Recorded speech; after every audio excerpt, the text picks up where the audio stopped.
Welcome back everyone in the next tutorial class of Applied Mathematics. Topic of our today's lecture is examples on maxima and minima. So let's see the course outcome. Calculate the equation of tangent, maxima, minima and radius of curvature by differentiation. अब हम देखते हैं learning outcome. So after watching this video you will be able to know what is the condition of maxima and minima and how to determine the presence of local maximum and minimum for a function. हमारा आज का example भी maxima और minima इस topic के ऊपर based है. हमने लास्ट 2 वीडियो में भी मैक्सिमा और मिनिमा के ऊपर डिपेंड ही एग्जाम्पल सॉल्व किए हैं. ओके, आज का एग्जाम्पल बहुत ही इंटरेस्टिंग एग्जाम्पल है. ठीक है, सिर्फ आपको क्या है उसका कंसेप्ट समझ में आना चाहिए. प्रोसीजर क्या है, प्रोसीजर तो सेम ही है सॉल्व करने की. ठीक है, लेकिन जो हमने सब में पहले वाला एग्जाम्पल सॉल्व किया था उसमें कैसा था, उसमें फंक्शन आपके पास डायरेक्टली दिया हुआ था तो कोई प्रॉब्लम नहीं थी. तो हमने सिंपली सॉल्व कर लिया.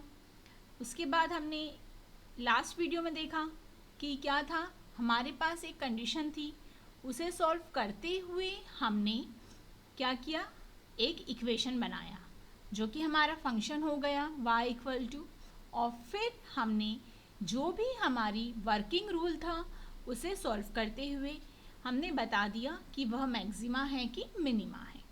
ओके, तो आज भी हमारे पास यहाँ पर ऐसा ही एक एग्जाम्पल है जिसमें हमारे पास डायरेक्टली इक्वेशन नहीं दिया हुआ है, लेकिन क्या दी हुई है, कुछ कंडीशन दी हुई है. ठीक है, कुछ स्टेटमेंट दिया हुआ है. तो हम देखते हैं हमारे एग्जाम्पल का आज का स्टेटमेंट क्या है. 36 सेंटीमीटर लॉन्ग मेटल वायर. क्या है सब में पहला सेंटेंस, एक मेटल वायर है. ठीक है, लोहे का एक वायर दिया हुआ है. ओके, जो कितना मीटर लंबा है, 36 सेंटीमीटर लंबा है. Is bend. ठीक है, उसको क्या कर रहे हैं, बेंड कर रहे हैं, मोड़ रहे हैं. क्या कर रहे हैं, मोड़ा जा रहा है उस मेटल वायर को, लोहे के वायर को, टू फॉर्म अ रेक्टेंगल. देखिए, ये एक मेटल वायर है 36 सेंटीमीटर का. इस मेटल वायर को अब हम मोड़ते हैं. ठीक है, इस मेटल वायर को मैंने कुछ इस तरह से मोड़ा कि वो क्या बन गया, एक रेक्टेंगल का फॉर्म ले लिया उसने. ओके, आपके घर में कोई लोहे का वायर होगा लंबा सा, तो आप उसे मोड़कर कोई भी एक शेप दे सकते हैं. रेक्टेंगल बना सकते हैं, स्क्वायर बना सकते हैं, सर्कल बना सकते हैं. ओके, लेकिन हमारी कंडीशन में आज क्या कहा गया है, उस मेटल के वायर को मोड़कर हमने क्या बनाया है, एक रेक्टेंगल. तो देखिए, सपोज ये आपका मेटल का वायर ए से लेके यहाँ पर बी तक था, और समझिए कि ये जो पॉइंट है ए, यहाँ से स्टार्ट हुआ, यहाँ से मोड़ते मोड़ते वापस यहीं पे पॉइंट बी आ गया. तो मुझे बताइए, ये जो मेटल वायर की लेंथ है ये सेम रहेंगी कि चेंज हो जाएंगी? नहीं. ये कभी भी चेंज हो सकती है क्या? नहीं. मेटल का वायर जितना मीटर लंबा है उतना ही मीटर लंबा रहेगा. ठीक है, बस हमने क्या करे है, उसे एक शेप दिए हैं. ठीक है, तो इसकी जो लेंथ है वह सेम ही रहेंगी. ये अभी भी मुड़ने के बाद कितने मीटर का है, 36 सेंटीमीटर का है. ठीक है, तो 36 सेंटीमीटर का है. तो आप सबने देखा ही है, क्या देखा है कि जो भी बाउंड्री होती है इस तरह से, ठीक है, इन्हें हम क्या कहते हैं, पेरीमीटर. क्या कहते हैं इन्हें, हम पेरीमीटर कहते हैं. ओके, तो पेरीमीटर ऑफ रेक्टेंगल क्या दिया हुआ है हमारे पास? पेरीमीटर ऑफ रेक्टेंगल है 36 सेंटीमीटर। ओके, क्या है? 36 सेंटीमीटर है। ओके,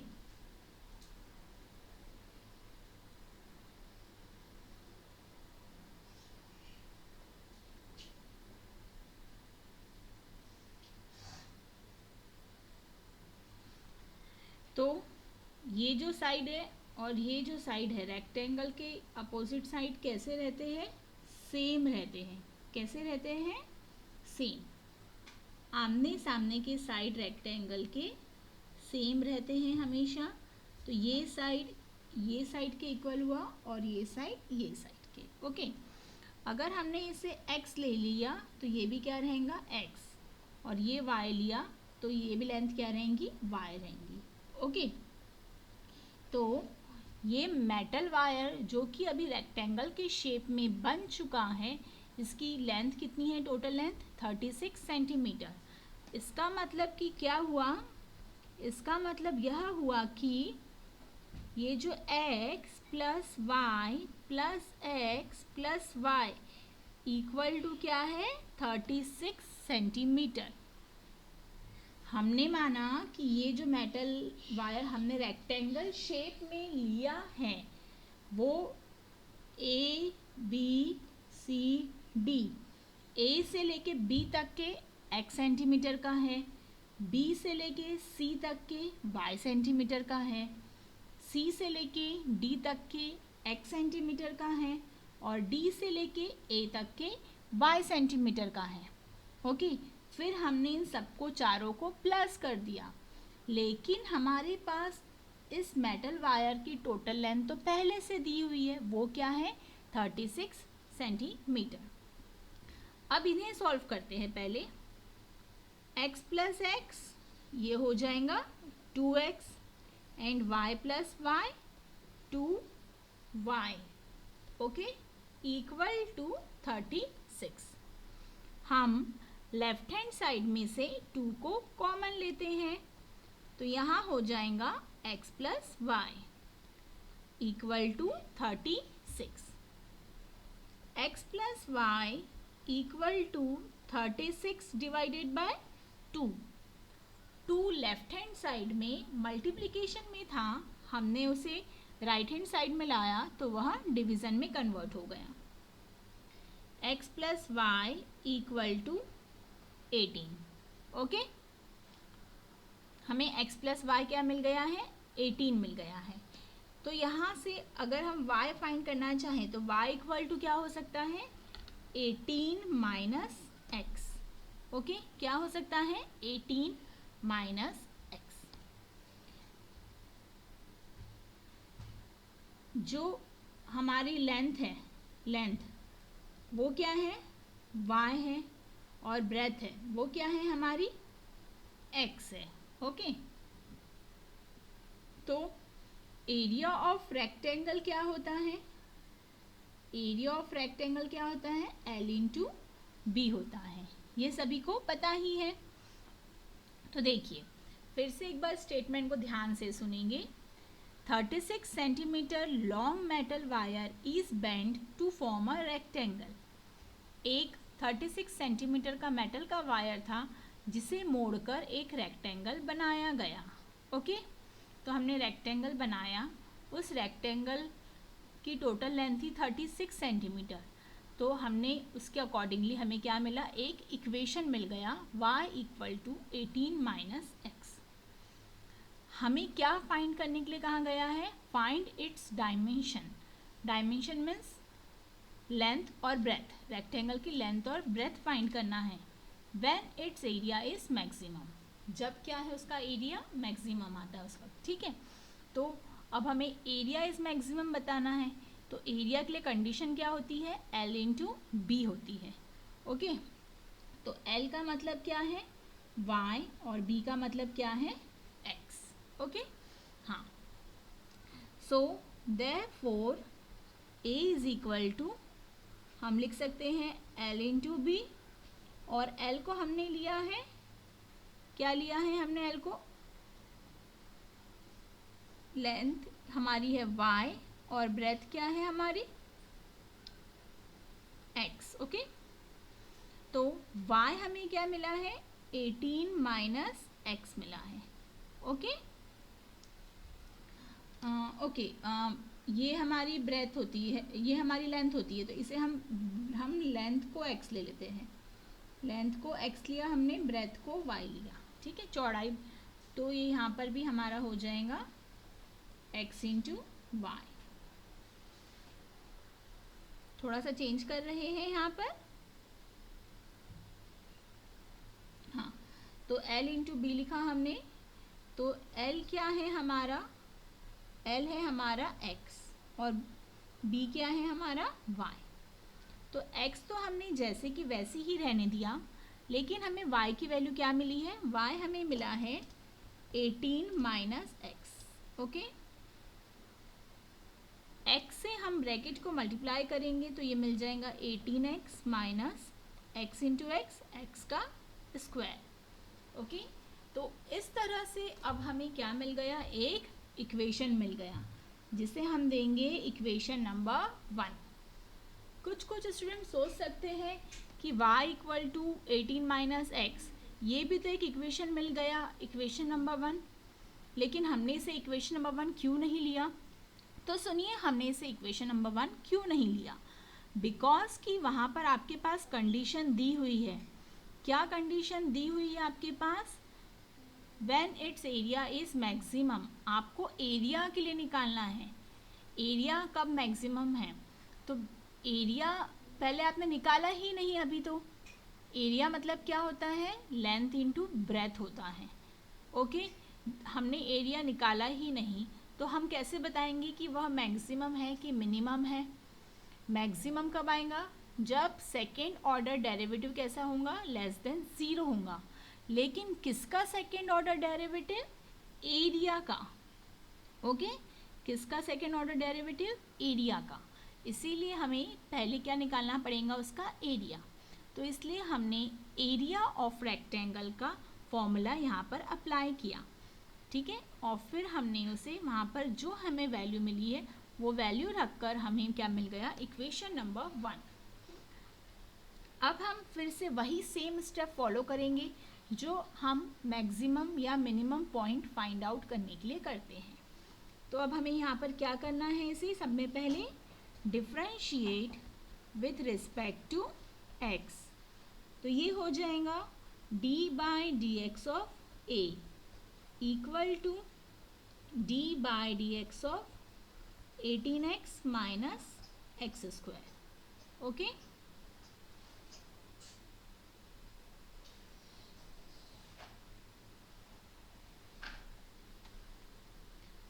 सिंप्लीफाई करते हैं।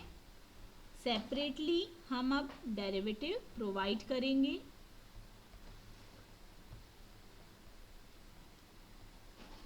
हमें इनका डेरिवेटिव पता ही है, 18 को हमने डेरिवेटिव से बाहर लिखा और फिर हमने डेरिवेटिव किसे दिया, ओनली x को, minus derivative of x square.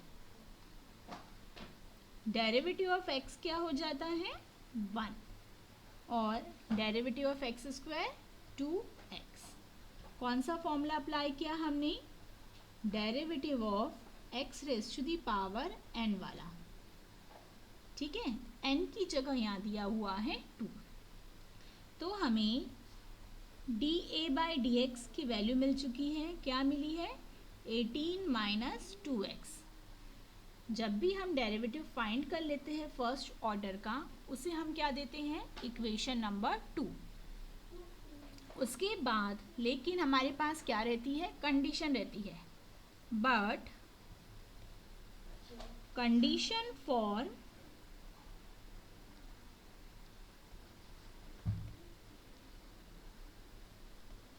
Maximum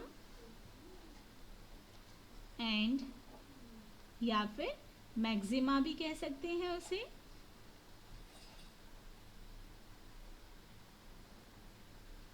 condition for maxima and minima. क्या कंडीशन रहती है, फर्स्ट ऑर्डर डेरिवेटिव उसका 0 होता है।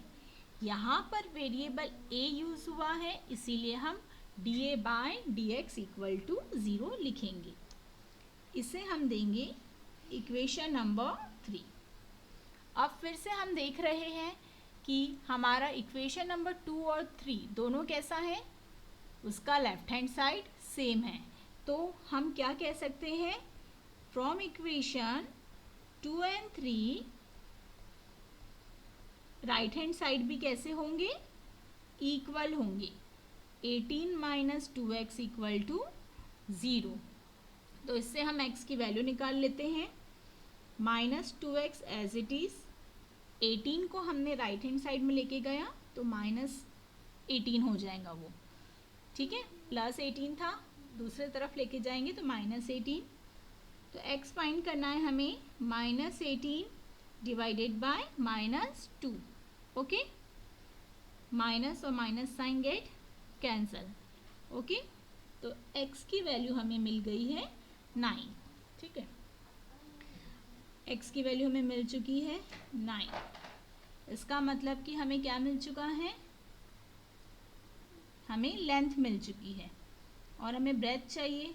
तो उसके लिए हमें क्या फाइंड करना पड़ेगा, y, क्योंकि हमें डायमेंशन फाइंड आउट करना है, ठीक है। तो डायमेंशन में y क्या है हमारा, ब्रेथ। तो 18 माइनस x करते हैं y फाइंड करने के लिए। Therefore y equal to 18 minus x equal to 18 minus 9 equal to 9। Okay, तो इस तरह से हमने क्या फाइंड कर लिया, डायमेंशन।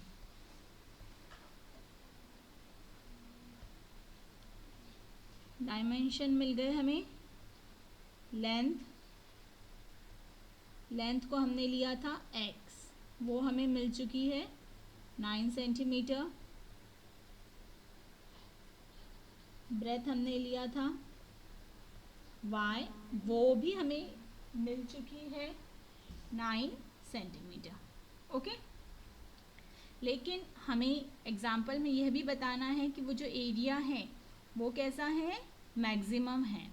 तो कब बता सकते हैं, जब उसका सेकेंड ऑर्डर डेरिवेटिव निकालेंगे तब। लेकिन अभी तक हमने सेकेंड ऑर्डर डेरिवेटिव निकाला है क्या, नहीं। तो हम सेकेंड ऑर्डर डेरिवेटिव कहाँ से निकालेंगे, इक्वेशन नंबर 2 से, ठीक है।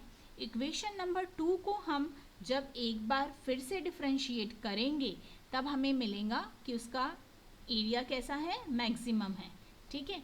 अगर एग्जाम्पल में कहा गया है मैक्सिमम है तो मैक्सिमम ही एरिया आता है। इसका मतलब कि आपका जो सेकेंड ऑर्डर डेरिवेटिव है वो कैसा आएगा, लेस देन 0 आएगा। तो देखते हैं लेस देन 0 आता है या नहीं। Again differentiate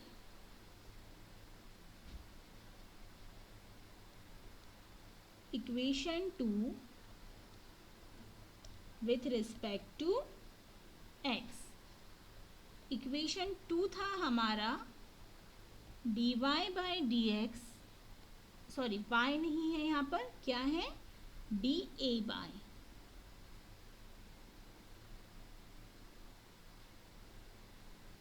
dA by D X equal to 18 minus 2x। तो इसे फिर से डिफ्रेंशिएट करना है। इसका मतलब हो जाता है हम दोनों तरफ डेरिवेटिव अप्लाई करते हैं। d by D X of 18 minus 2x। Left hand side हमारा आ जाएगा D square A by D x square. हम राइट हैंड साइड में सेपरेटली डेरिवेटिव प्रोवाइड करेंगे।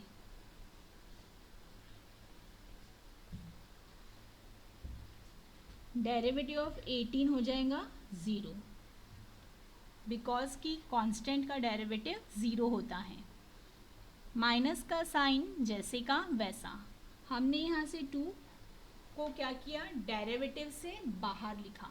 ओके, और अब हम क्या करेंगे, अब हम सिर्फ डेरिवेटिव किसे प्रोवाइड करते हैं, वेरिएबल को।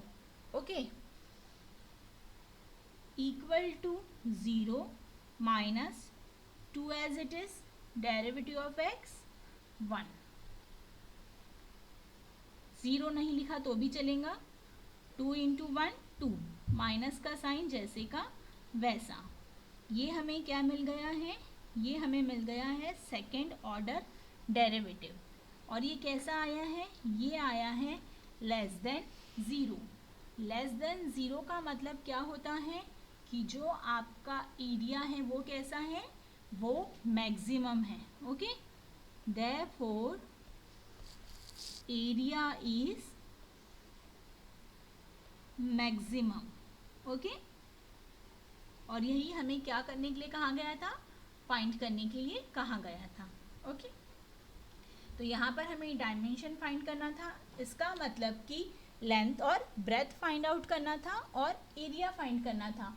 एरिया क्या फाइंड करना था कि एरिया मैक्सिमम है या नहीं। तो मैक्सिमम कब रहेगा एरिया, जब सेकेंड ऑर्डर डेरिवेटिव की वैल्यू लेस देन 0 आएंगी तब।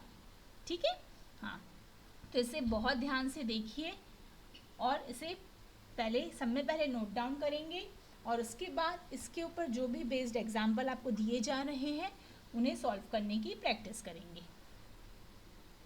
ये आप लोगों के लिए प्रैक्टिस क्वेश्चन है, ठीक है, इन्हें प्रैक्टिस करिए, सॉल्व करिए।